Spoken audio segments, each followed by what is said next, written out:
അതിനായി നമുക്ക് വേണ്ടത് ഒരു പാനിലേക്ക് അത്യാവശ്യം നല്ല വലിപ്പമുള്ള 2 തക്കാളിയും പച്ചമുളകും ആവശ്യത്തിന് വെള്ളം ഒഴിക്കുക. ഞാനിവിടെ 2 കപ്പോളം വെള്ളം ഒഴിച്ചിട്ടുണ്ട് കേട്ടോ.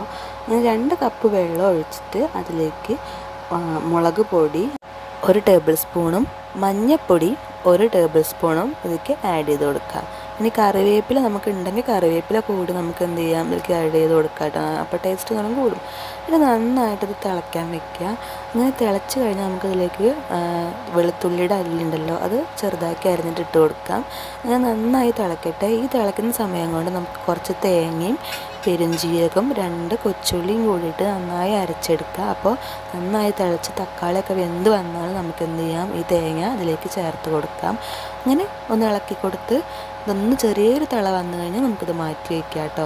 മാറ്റി വെച്ചിട്ട് നമുക്ക് വേറെ ഒരു ചട്ടി വെച്ചിട്ട് അതിലേക്ക് കുറച്ച് ചെറുള്ളി ചെറുതാക്കി അരിഞ്ഞതും കറിവേപ്പില ഉണ്ടെങ്കിൽ കറിവേപ്പിലയും കൂടി നന്നായിട്ടൊന്ന് മൂപ്പിച്ചിട്ട് ഇതിലേക്ക് വറവ് ഇട്ട് കഴിഞ്ഞാൽ നമ്മളുടെ മീനില്ലാതെ മീൻകറി റെഡിയായി. ഇപ്പോൾ ഇത്രയേ ഉള്ളൂ. നല്ല സിമ്പിളായി നമുക്ക് വീട്ടിൽ ഉണ്ടാക്കാൻ പറ്റിയൊരു റെസിപ്പി ആട്ടോ. ഇതിപ്പോൾ എല്ലാവരും ഇത് വീട്ടിൽ ട്രൈ ചെയ്ത് നോക്കണം.